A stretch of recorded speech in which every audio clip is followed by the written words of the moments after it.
I've worked with Pierre and Max before, obviously on Two Witches. So I knew going in, when I read the script, I was like, this is intense. Yeah. This is a lot.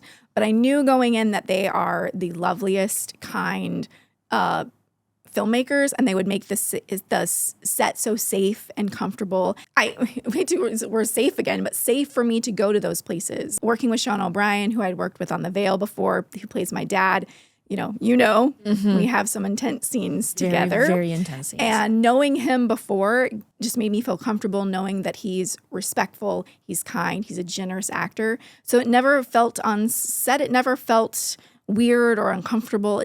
It's hard to say you have fun doing those kind of scenes because it's not necessarily fun in the moment, but it's rewarding afterwards because they set up a really collaborative set where, if you need another take, ask and they'll give you another take. I'm sure at some point you'll bring up the booger, maybe. I don't know. Maybe if that stood out to you or not.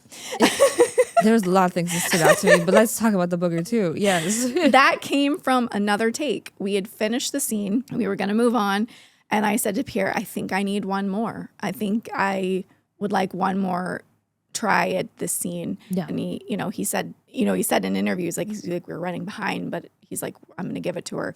And that's where that came from because the prosthetic, all of the emotion, I literally physically couldn't breathe up. Yeah. So it just kept coming down. And as soon as he called cut, he's like, that's the take. And I'm like, of course. Of course it was this gross, nasty, but aren't you glad? So glad. And you couldn't even plan something like that. And that's what they create is that magic for it to happen. And it's a small independent movie. So it feels like you would feel rushed and hurried and like there's no time. But for whatever reason, they always make me feel like there's plenty.